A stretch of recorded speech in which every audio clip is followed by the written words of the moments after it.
Welcome back to Hurrdat Sports Radio here on AM 590 ESPN Omaha, ESPN Tri-Cities. We are live from the Hurrdat Sports Bar and Grill, the H&H Chevrolet stage. You can find us on Twitter, YouTube, and Facebook as well. Lots of volleyball content on the YouTube comments. A lot of appreciation for Skinner of Texas and the match that she played yesterday. Just overwhelming for Nebraska, honestly. And so appreciate everybody chiming in on the YouTube comments there as well. That's Avarie Howard. I'm Ravi Lulla here with you on a Monday. As I mentioned, as we were heading into the break, we've got great guests lined up for you today. Sam McCune will come talk to us from the Omaha World Herald at 8 o'clock. 8:45 will be Dan Wolken of USA Today, covers college football and college basketball. And then Jason Cole, covering the NFL, will wrap up the show at 9:45. I also want to get into a little bit of this Dylan Raiola stuff. Not that we haven't talked about him at all over the last week or so, but I kind of want to give some context later in the show about why this is a big deal, because I'll admit it feels silly sometimes to be waiting on a high school senior to tell us where he's going to go to college. But when you look at the guys that have been in this spot before in terms of ratings as quarterbacks coming out of high school, I think you'll understand why it's such a big deal. Yeah. So we'll get to that later on in the show. I did want to start with some updates on where we're at with Dylan Raiola, which is we are nowhere. We are nowhere. Okay. Yeah, I was going to say, please enlighten me because I would like to know. Basically, we're in the same spot we were on Friday. We're in a holding pattern. To be clear, I do think he's announcing that he'll come to Nebraska on Wednesday. I do think he's going to wait till Wednesday, which is National Signing Day. Which is like fine, but like I was hoping it would come out Saturday before the volleyball match. And then after the volleyball match, I was like, you could do a lot to kind of endear yourself to Nebraska fans, lift our spirits here a little bit, bud. I know. I did say, like, at the middle way through the week last week, I was like, there's a lot of things that could happen here, but if he does get in the way of volleyball, Nebraska is just set for years of more karma. So just play it safe.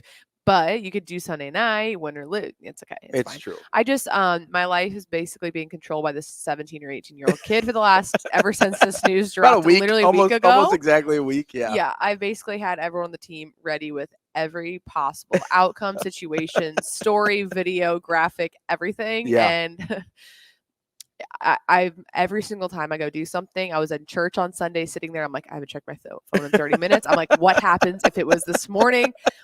I was like, don't look at your phone. You don't need to look at your phone. Have 45 minutes without it. And I was like, but like, could you imagine the 45 minutes I'm not paying attention? It happens and my team now needs me. So I'm like looking zero. Okay. I was like, great. I need to stop thinking about it. And then later I was like driving and like I've had my sound on for the last week. Yeah. I have this kid on Twitter alerts. Like literally he's controlling my life. Yes, it's true. He's controlling all of our lives, but yours more than most. Yeah, literally. And so I'm like, basically, yeah, I've told everyone, I'm like, here's where everything lives. Here's the plan. We'll go over it again. Here we go. And every single time that I'm not on my phone for 20 minutes, I'm like destined to know that it's probably happened. And now I've left everyone in the dark.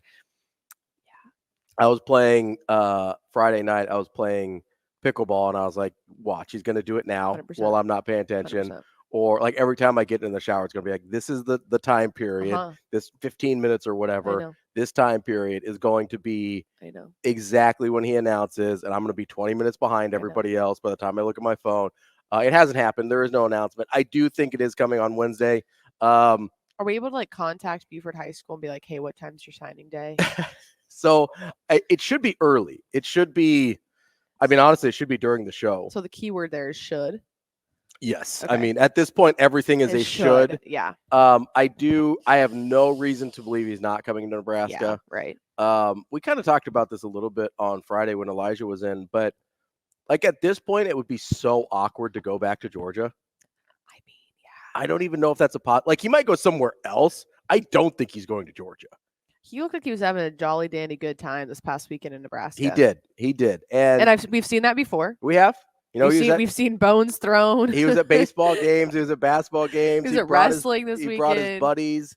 Yeah, he was at wrestling, and then I think he was watching the women's basketball. And whole crew was there. Yeah. Yeah. And so I have no reason to believe he is not committing.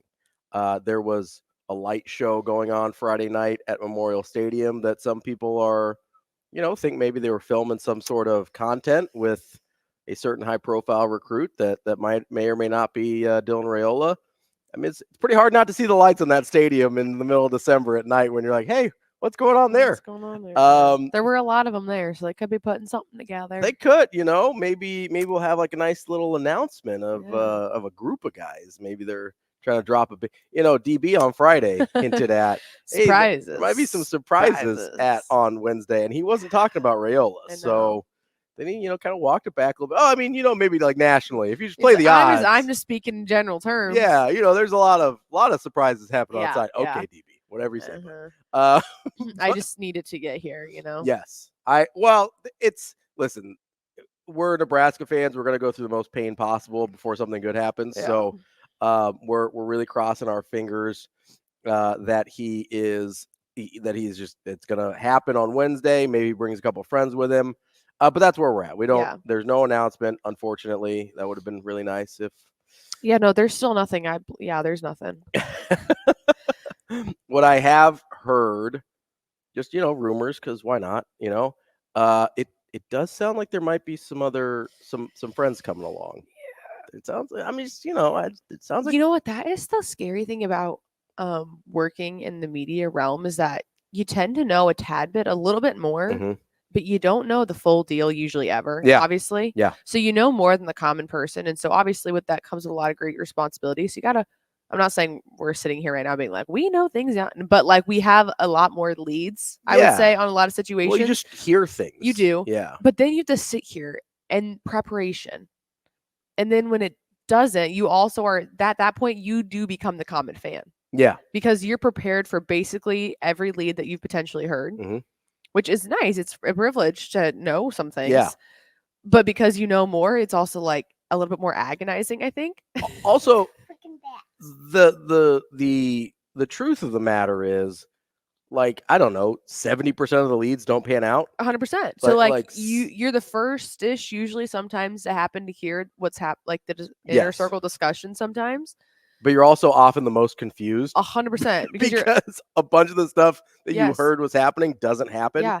And I will say, I don't know did you see the climate of Twitter this past weekend with people getting upset about like people announcing just like stories or whatever they may have? Mm-hmm. I thought that was kind of interesting because these writers and recruiters and stuff, like they're working with the best that they know. Yeah. Like, did you not want them to write that Kyle McCord did have a great visit on whatever? Like literally a week ago. Multiple people heard that. I mean, he had a good visit. Yeah. They're obviously, they know a lot more than even we do. That's their job. The recruiting coordinators, and they write recruiting for Nebraska. Yeah. And everything that pointed in the right direction at that point. And then people were like so upset about it not all coming true. And it's like, unless you live in Kyle McCord's head, you're never going to write the perfect article. Well, and that's the funny thing about this whole thing, right? Is the information may be good. Mm-hmm. You're still dealing with between like 17 and 22-year-olds. Yeah, they don't know yet. Change their mind a lot. Yeah, they don't know. And so, like, I think Kyle McCord had a great visit. 100%. And then the Raiola stuff happened, and the entire landscape of what he was looking at changed. Yeah. And now Kyle McCord is at Syracuse. Yeah. Like that. Was Syracuse on the radar before?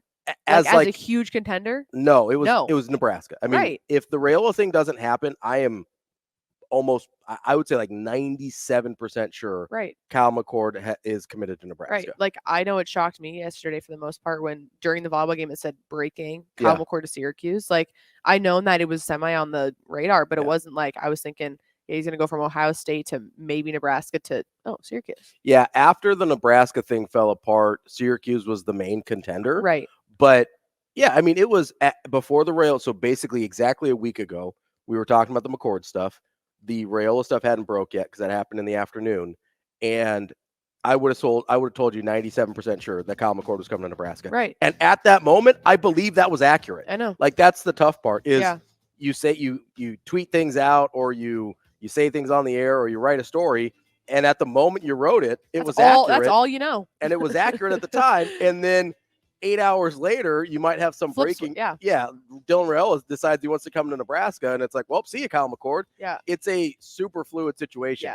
Yeah. Matt asks a good question on YouTube. Matt, we will get to that coming up next here as we wrap up hour number 1 here on Hurrdat Sports Radio.